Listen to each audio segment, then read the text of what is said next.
दोस्तों नमस्कार। संसद के भीतर राहुल गांधी ने गुजरात का जिक्र किया और 48 घंटों के भीतर वह गुजरात पहुंच गए। संसद के भीतर हाथरस की घटना को लेकर प्रधानमंत्री ने शोक व्यक्त किया। 24 घंटे के भीतर राहुल गांधी हाथरस पहुंच गए। संसद के भीतर राहुल गांधी ने प्रधानमंत्री को कटघरे में मणिपुर न जाने को लेकर खड़ा किया और वह खुद कल मणिपुर में होंगे। राजनीतिक तौर पर भारत के संसदीय इतिहास के भीतर जब जब ये सवाल उठे हैं कि संसद की बात सड़क तक पहुंचती नहीं या सड़क की आवाज अगर संसद के भीतर गूंजने लगे तो विपक्ष की राजनीतिक सफलता तय है। यानी सड़क की आवाज संसद के भीतर नेता अगर पहुंचा दें तो यह एक विपक्ष की बड़ी सफलता मानी जाती है। लेकिन बीते 10 बरस में इस देश में विपक्ष था ही नहीं। सड़क पर जो भी आंदोलन होते थे सत्ता उसे बाखूबी दबाना जानती थी और सत्ता की अपनी राजनीति तले इस देश का विपक्ष जिस तरीके से रौंद दिया गया, उसके बाद राज्य दर राज्य की परिस्थिति हो या इस देश का संसदीय ढांचे के भीतर संघीय परिस्थितियां ही क्यों ना हो, सब कुछ तहस नहस हो गया। लेकिन फिर अचानक ऐसा क्या हुआ कि राहुल गांधी ने एक झटके में उस राजनीति को ही पलट दिया जो कल तक सड़क की आवाज को संसद तक पहुंचाने का जिक्र करके अपनी राजनीतिक सफलता को दिखलाती थी। पहली बार मामला उल्टा है। पहली बार संसद के भीतर जिस आवाज को विपक्ष के नेता के तौर पर राहुल गांधी उठा रहे हैं, अगर उस आवाज के आसरे इस देश की जनता के बीच अगले 24-48 घंटे या एक हफ्ते के भीतर वो नजर आने लगे तो फिर यकीन जानिए भारत की राजनीति बदलने जा रही है। और इस बदलती राजनीति के छोर पर अगर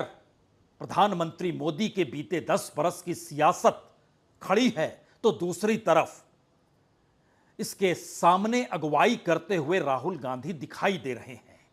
और यह एक ऐसी परिस्थिति है जो इस देश के भीतर इससे पहले कभी हुई ही नहीं। यानी यह कल्पना की जा सकती है कि संसद के भीतर सत्ता पर निशाना विपक्ष के नेता के तौर पर राहुल गांधी साधें और उसके बाद उसी सिरे को पकड़कर जनता के बीच चले जाएं और इस बीच में जनता यह मानकर चले कि उसे इंतजार विपक्ष के नेता राहुल गांधी का है। यानी सामान्य तौर पर बीते 10 बरस में इस देश ने हर मुद्दे को लेकर, हर आंदोलन को लेकर, हर नीति को लेकर जहां विरोध हुआ वहां पर इंतजार देश के प्रधानमंत्री नरेंद्र मोदी का होता था। और इसीलिए नरेंद्र मोदी की सरकार, मोदी की गारंटी और मोदी सरकार की नीतियों और लोक हित के मद्देनजर जो प्रचार प्रसार इस देश के भीतर हुआ वो सब कुछ हर किसी ने देखा समझा है। लेकिन पहली बार हर मुद्दे पर सरकार को कटघरे में खड़ा करके उन मुद्दों के आसरे जनता के बीच जाकर अगर विपक्ष का नेता रूबरू हो रहा है तो फिर दो बातें शुरू में लिख लीजिए। पहली बात तो यही है कि इस देश की जनता को इंतजार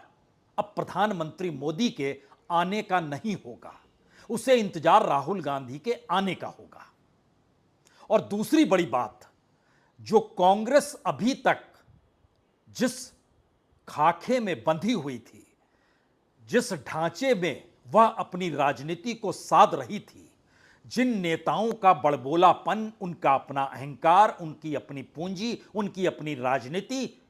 इस ठसक के साथ चलती थी कि कांग्रेस के नेता तो ऐसे ही रहेंगे, अब बदलने का वक्त आ गया है या फिर बदलने की दिशा में कांग्रेस बढ़ चुकी है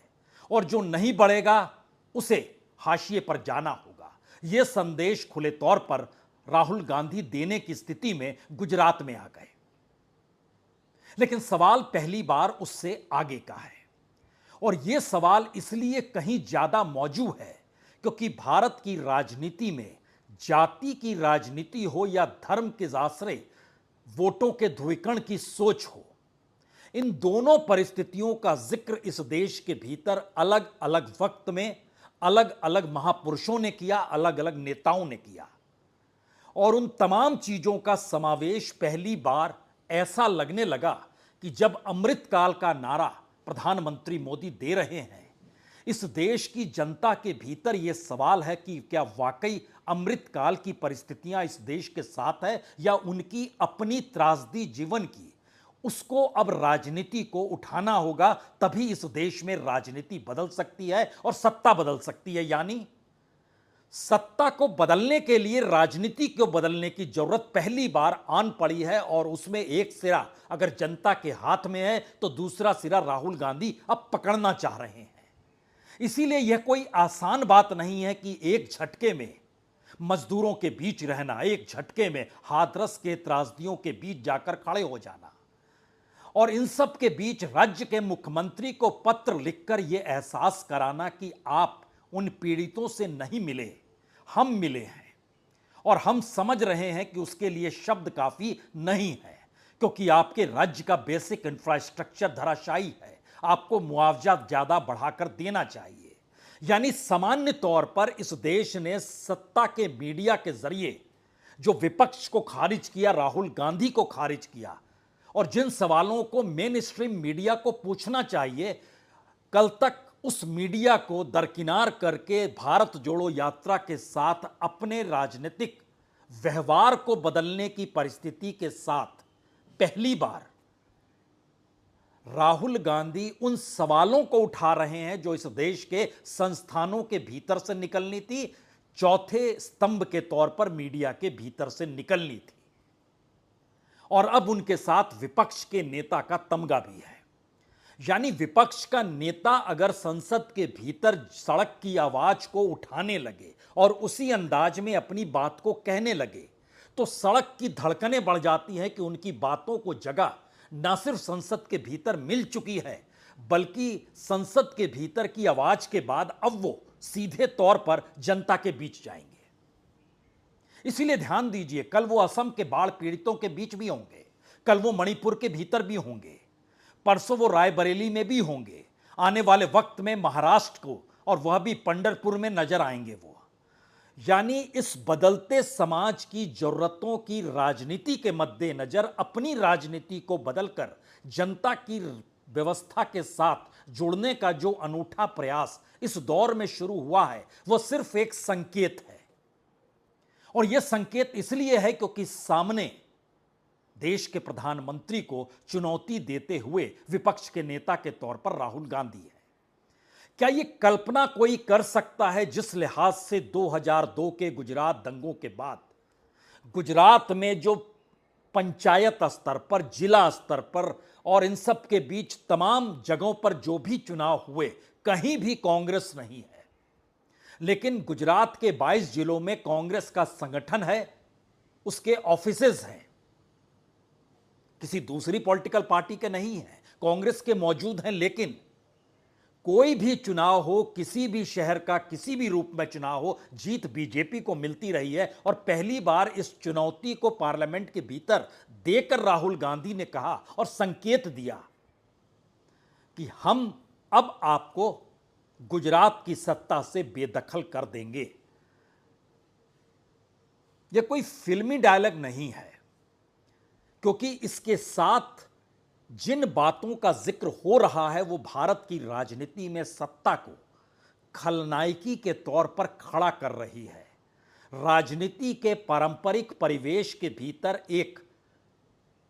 नई सांसों के साथ कुछ धड़कनों को पैदा करना चाह रही है। आप कहेंगे ये कैसे है? हमें लगता है आज इस सिलसिले को हम पलटना शुरू करें उससे पहले गुजरात में जाकर जब उन्होंने अपने कार्यकर्ताओं को संबोधित किया तो कहा क्या। इसीलिए जब इन्होंने हमारा ऑफिस तोड़ा, मैंने सोचा भैया मौका मिल गया, अब हम इनको सबक सिखाएंगे। जैसे इन्होंने हमारा ऑफिस तोड़ा, वैसे ही हम उनकी सरकार को तोड़ने जा रहे हैं। तो राहुल गांधी इस बात से वाकिफ हैं कि कांग्रेस की मौजूदगी इस देश के भीतर हर जिले में है, हर राज्य में है, और पुख्ता तरीके से कांग्रेस ने सत्ता का उपभोग भी हर राज्य में किया है और केंद्र में भी किया है। तो फिर इस दौर में वो कौन सी परिस्थिति है जिसके जरिए संगठन को जागृत किया जा सके, कार्यकर्ताओं को एक साथ खड़ा किया जा सके? तो उसके लिए दो ही चीज चाहिए, एक हिम्मत चाहिए और हिम्मत के साथ विजन चाहिए। और इन दोनों का समावेश इस देश के भीतर में क्या कांग्रेसियों को सांगठनिक तौर पर नए सिरे से मथने को तैयार हो जाएगा? ऐसा नहीं है कि इस दौर में कांग्रेस भ्रष्ट नहीं हुई, सत्ता में रहते हुए उसकी भ्रष्टता इस देश के सामने भी आई, उसके भीतर का अहंकार भी उभर कर आया। लेकिन यह ताकत किसमें होगी जहां पर इस बात का खुले तौर पर राहुल गांधी जिक्र कर दें कि जिन नेताओं को शोकेश में रखा गया वो दरअसल शोकेश से निकलकर चुनाव लड़ने की दिशा में बढ़ गए, और जो संघर्ष कर रहे थे उनको हमने शोकेस में इसलिए रख दिया क्योंकि राजनीतिक तौर पर इस देश में हर नेता की ताकत तभी मानी जाती है जब उसे टिकट मिलता है। इसको बहुत सरल तरीके से राहुल गांधी ने अहमदाबाद जाकर रखा। एक कार्यकर्ता ने मुझे बहुत अच्छी तरह बताया, कांग्रेस पार्टी के कार्यकर्ता ने, राहुल जी कहता है मुझे, राहुल जी ये कांग्रेस पार्टी में एक मुश्किल है, दो तरीके के घोड़े होते हैं, एक रेस का घोड़ा होता है, दूसरा शादी का घोड़ा होता है। ये आप कभी कभी कांग्रेस पार्टी क्या करती है, रेस के घोड़े को शादी में भेज देती है और शादी के घोड़े को रेस में लगा देती है। तो उसने कहा ये आप बंद करा दीजिए, रेस के घोड़े को आप रेस दौड़ाइए और शादी के घोड़े को आप शादी में भेजिए। तो ये हमें गुजरात में करना है। यह संगठन को मथने का तरीका है, यह संगठन को नए सिरे से गढ़ने का तरीका है। यह संगठन के सामने संघर्ष और चुनौती दोनों को एक साथ लाकर जो सबसे मजबूत ताकत के साथ खड़ा है उसे धराशायी करने का विजन है। ये जिस बात का जिक्र राहुल गांधी ने अपने ही संगठन के मद्देनजर खड़ा कर दिया। लेकिन सवाल इस देश की उस राजनीति का है जो जातीय ध्रुवीकरण के आश्रय और सांप्रदायिक ध्रुवीकरण के आश्रय इस देश में चलती है। कोई कल्पना नहीं कर सकता है कि बीजेपी जिस राजनीति को साधती है, कांग्रेस उस राजनीति से एक कदम आगे कभी बढ़ा भी पाएगी। लेकिन राहुल गांधी ने या कहें 2024 के जनादेश ने इन दोनों मिथ को तोड़ दिया है। इसीलिए यह दौर एक ऐसे बदलाव की दिशा में है जिसको समझ पाना और मथते हुए कांग्रेस को खड़ा कर पाना और उसके साथ जो प्लानिंग को लेकर राहुल गांधी चलना चाहते हैं उसमें इस देश के भीतर से एक नए कांग्रेस की झलक उन्हें दिखाई देने लगी है। हमारी टीम ने इसके लिए 2024 के जनादेश का आकलन भी किया और यह भी समझने की कोशिश की कि बीजेपी की राजनीति क्यों बीते बरसों को साथ लेकर चलती है। उसके जहन में अयोध्या आंदोलन भी है, धारा 370 भी है, कॉमन सिविल कोड भी है, आरएसएस आजादी के वक्त क्या कर रही थी, सावरकर की भूमिका क्या थी, ये सबको समेट कर वो लेकर चलती है। तो क्या नए सिरे से कांग्रेस को मथने के लिए राहुल गांधी अब इसी नब्ज को पकड़ चुके हैं? जरा इस सिलसिले को समझिए। हमारी टीम ने जब निकाला कि इस देश में दलित जातियों से जो सुरक्षित सीटें हैं एससी की, वो 84 सीट है। पिछली बार यानी 2019 में बीजेपी 46 सीटों पर जीती थी, इस बार वो घटकर 30 सीट पर आ गई। कांग्रेस सिर्फ 6 सीट पर जीती थी जो तिगुनी बढ़ गई और 19 सीट पर आ गई। और उसके भीतर अगर उत्तर प्रदेश को देखिएगा तो 17 सीटें उत्तर प्रदेश में शेड्यूल कास्ट की सुरक्षित है। उसमें बीजेपी ने 2014 में 17 की 17 सीटें जीत ली थी। यानी जब पहली बार कांग्रेस को सत्ता से हटाने के लिए इस देश की जनता निकली तो दलितों का पूरा समूह मोदी के पीछे आकर खड़ा हो गया और 17 की 17 उत्तर प्रदेश की सुरक्षित सीटें बीजेपी के हिस्से में चली गई। 2019 में 3 सीटें कम हुई, 14 सीट फिर भी जीत गई, लेकिन इस बार 9 सीटें कम हुई और वो 8 सीट पर आ गई।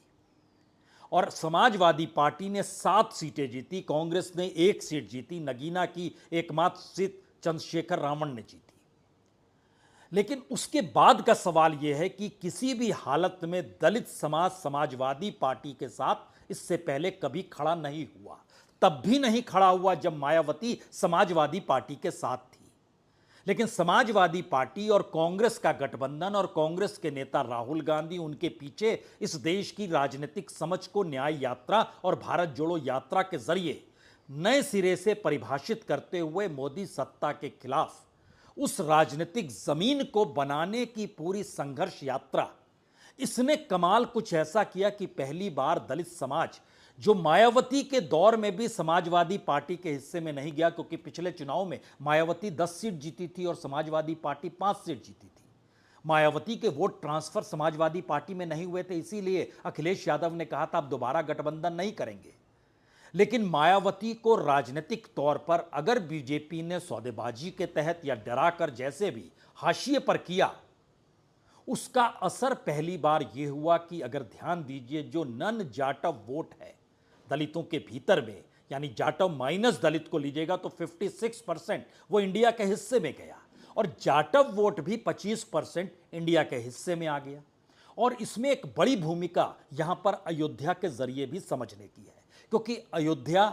सांप्रदायिक ध्रुवीकरण के आश्रय इस देश की राजनीति को साधने का तौर तरीका भी था। और इसीलिए बीजेपी के भीतर हर नया नेता जो सत्ता में आता है वो पुराने काल को भूलता नहीं है। अटल बिहारी वाजपेयी आज भी याद हैं सबको, अडवाणी आज भी याद हैं, मुरली मनोहर जोशी आज भी याद है, जो भी पुराने नेताओं की फहरिस्त लीजिएगा सबको याद है। संघ परिवार के भी जो सरसंघचालक थे वह भी सबको याद है। केसी सुदर्शन हुआ करते थे जिस वक्त 2002 के दंगे गुजरात में हो रहे थे, और क्रिया की प्रतिक्रिया शब्द उसी वक्त संघ के भीतर से निकला था। उस दौर में नरेंद्र मोदी गुजरात के मुख्यमंत्री थे। किस तरीके से गोवा में या किस तरीके से उस वक्त बंबई में सभा हुई थी, उसमें किस तरीके से उनकी कुर्सी को किसने बचाया था, सब कुछ सामने है। इसीलिए ध्यान दीजिए, अयोध्या के चुनावी परिणाम को राहुल गांधी ने उस राम मंदिर आंदोलन की परिस्थिति और अडवाणी के आंदोलन के साथ जोड़ते हुए 2024 के जनादेश को उस पूरे बीजेपी के आंदोलन को जोड़कर कहा कि दरअसल अयोध्या ने उस आंदोलन को पराजित कर दिया। यानी राजनीतिक तौर पर जो धारा इस देश में राजनीति को साधने के लिए खड़ी हुई 80 के दशक से, अब उसकी उम्र भी पूरी हो गई।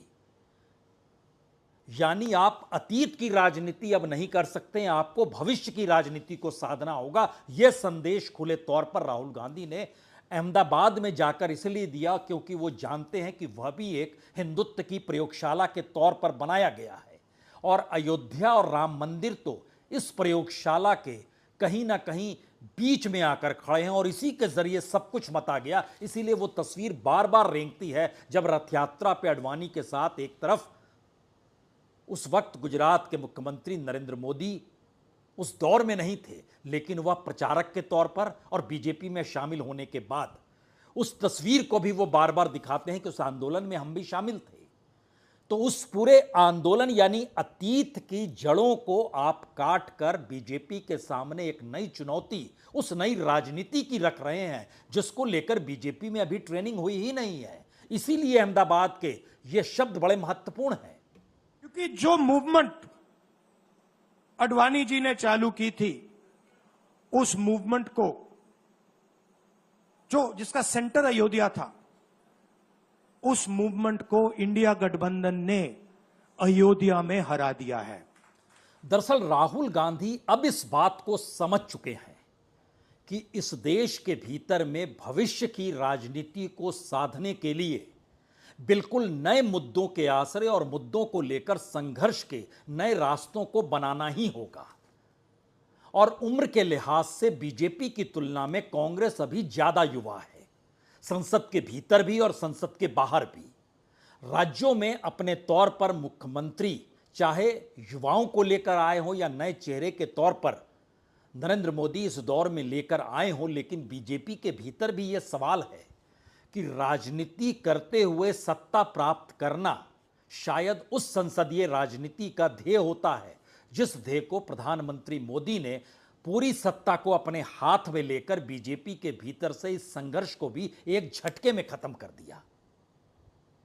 और दूसरी तरफ कांग्रेस उन्हीं सवालों के साथ कांग्रेस के भीतर से बिल्कुल नए टीम को खड़ा करना चाह रही है, और वह उन परिस्थितियों को दरकिनार करना चाहती है जहां पे संघर्ष के पुराने तौर तरीके थे। अगर आप मायावती को देखिए और या कहें बीएसपी को देखिए, तो आप देखिए वोट का क्षरण या वोट का कम होना और धीरे धीरे उनका राजनीति से गायब होना किस तरीके से यह डेवलप हुआ है। 2007 में विधानसभा चुनाव उत्तर प्रदेश के देखिए, मायावती सत्ता में थी, 403 में से 206 सीटें उन्होंने जीती थी और बीएसपी को 30% से ज्यादा वोट मिले थे, 30.4% 2007 में। उसके अगले चुनाव में 2012 में लगभग 5% वोट कम हो गए और 25-25.5% वोट मिले और सीट एक झटके में 206 से घटकर 80 पे आ गई। 2017 में यह सीट 80 से घटकर 19 पे आ गई और 3% वोट और कम हो गए, 25-25.5 से घटकर वो 22% पे आ गए। और 2022 के चुनाव में एक ही सीट मिली और वोट का परसेंटेज 10% कम हो गया और वो 12.5% पर आकर टिक गई। यानी 30% से लेकर 12% तक की परिस्थिति मायावती के साथ जुड़ी। 206 विधायकों से एक विधायक पर 222 में आ गई। लोकसभा चुनाव के भीतर भी मायावती की परिस्थिति कोई बहुत बेहतरीन नहीं रही। 2019 में 19.5% वोट मिले थे, 19.43, और पिछले चुनाव में वो घटकर 9.5% से भी नीचे आ गए, 9.39। उस समय 10 सीट मिली थी, समाजवादी पार्टी साथ थी, इस बार एक भी सीट नहीं मिली है। यानी एक विचार के साथ और इस देश की जातीय समीकरणों के आश्रय दलित नेता के तौर पर एक शून्यता आ गई और लोग खोजने लगे रावण को, चंद्रशेखर, जो नगीना से जीते हैं। अब उनके आश्रय क्या दलित अपने आप को एकजुट करेगा? युवा हैं, तेवर के साथ चलते हैं, और उन्होंने याद कीजिए तो 2015 में ही भीम आर्मी बनाई थी, युवाओं के बीच बड़े लोकप्रिय के तौर पर, मुस्लिमों को साथ लेकर चलने की सोच, और वह उस राजनीति को साधने लगे जहां पर एक वक्त में अखिलेश यादव मुलायम और यादव के साथ चल रहे थे और एमवाय समीकरण बिहार यूपी में छाया हुआ था, मुस्लिम और यादव। तो क्या दलित और मुस्लिम को लेकर अब चंद्रशेखर उस रास्ते पर चल रहे हैं? लेकिन ध्यान दीजिए, अखिलेश यादव कांग्रेस के साथ जब खड़े हुए तो एक नई राजनीति निकली जिसमें कांग्रेस भी है, तो साथ में ब्राह्मण, दलित और मुसलमान भी आकर खड़ा हो गया। और अपने तौर पर अखिलेश ने ओबीसी को साधना शुरू किया। यानी जातीय समीकरण के दौर में जो प्रधानमंत्री खुद को ओबीसी बताते रहे और उनके राजनीतिक दबाव में आरएसएस ने भी जिले दर जिले ओबीसी के स्वयंसेवकों को खोजना शुरू कर दिया और उन्हें पद पर बैठाना शुरू कर दिया। वह पूरी राजनीति एक झटके में 2024 के जनादेश में गायब हो गई, या कहें बदल गई, या कहें पलटी, इसलिए क्योंकि दूसरी तरफ प्रधानमंत्री मोदी जिन योजनाओं के आश्रय लाभार्थियों की तादाद बताकर यह कहने से चूक नहीं रहे थे कि वह जातीय समीकरण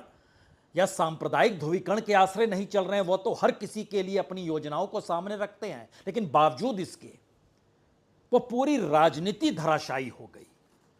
और यहीं से सबसे बड़ा सवाल अब निकल कर आया है कि अगर संसद के भीतर राहुल गांधी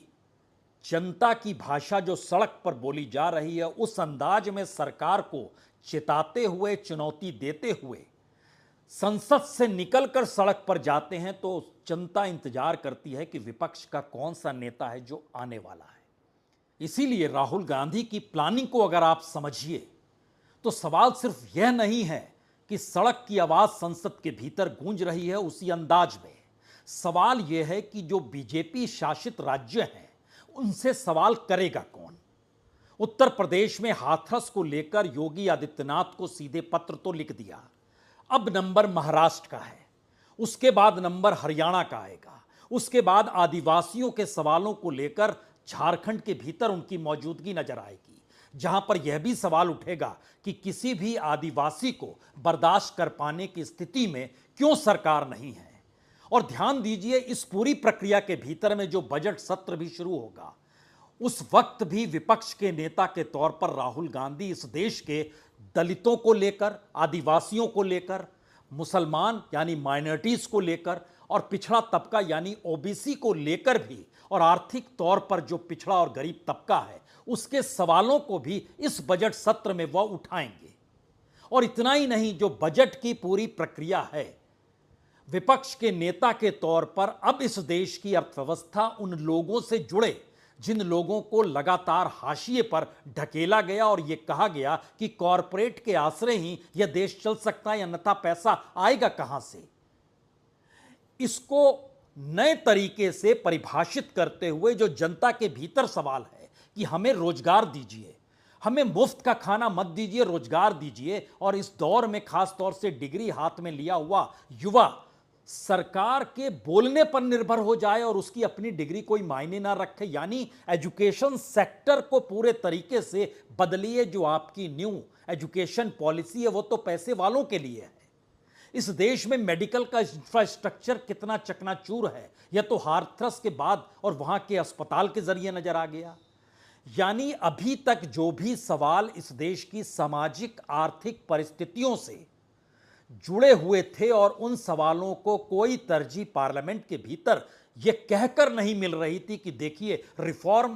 की दिशा बिल्कुल अलग है, तो शायद उस रिफॉर्म और आर्थिक परिस्थितियों के बीच अब पहली बार विपक्ष के नेता के तौर पर राहुल गांधी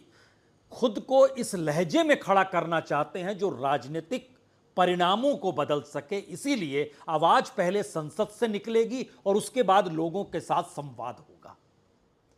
यह एक बिल्कुल नई राजनीति है जो आपको आने वाले वक्त में महाराष्ट्र में, हरियाणा में, झारखंड में जहां चुनाव होने हैं, इसके बाद आपको बिहार में भी नजर आएंगे और दिल्ली के भीतर भी अलग अलग पॉकेट्स में रह रहे वह तमाम लोग भी नजर आएंगे जो कि अलग अलग प्रांतों से आकर दिल्ली में रोजगार की दिशा में बसे हुए हैं। जो प्रवासी मजदूरों के साथ संवाद कोविड काल में हुआ था उसके आगे की परिस्थिति आपको दिखाई देगी और उनके सवाल भी पार्लियामेंट के पटल पर आपको विपक्ष के नेता के साथ जुड़े हुए दिखाई देंगे। यानी अभी तक विपक्ष का नेता संसद के भीतर की राजनीति में ही बंधा रहा। पहली बार विपक्ष के नेता के तौर पर राहुल गांधी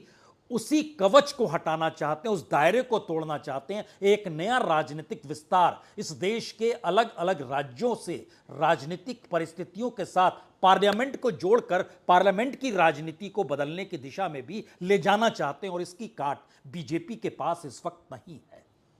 क्योंकि बीजेपी की अपनी पूरी ट्रेनिंग ही उसी हिंदुत्व और उसी आरएसएस के आश्रय और उसी रिफॉर्म के आश्रय और उसी मार्केट और पूंजी के आश्रय हुई है जिस पर कब्जा कॉरपोरेट का है। उसी कॉरपोरेट से खुद की दूरी बताते हुए एक नई परिस्थिति भी राहुल गांधी ये कहकर खड़ा करना चाहते हैं कि दरअसल प्रतिस्पर्धा तो हर क्षेत्र में होनी चाहिए और ये कॉरपोरेट के क्षेत्र में क्यों नहीं है। आखिर के दो सबसे बड़े सवाल, तो क्या भारत की इस बदलती राजनीति के जिस सिरे को राहुल गांधी ने पकड़ लिया है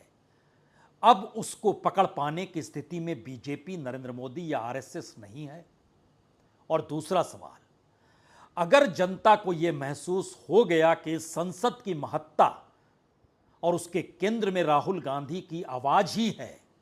तो क्या प्रधानमंत्री को लेकर कोई उत्सुकता, कोई चाहत या उनके जरिए किसी भी नीति का कोई ऐलान जनता के लिए मायने नहीं रखेगा और राहुल गांधी का इंतजार इस देश के हर प्रांत के लोग करेंगे और वो सोचेंगे कि उनके क्षेत्र में आकर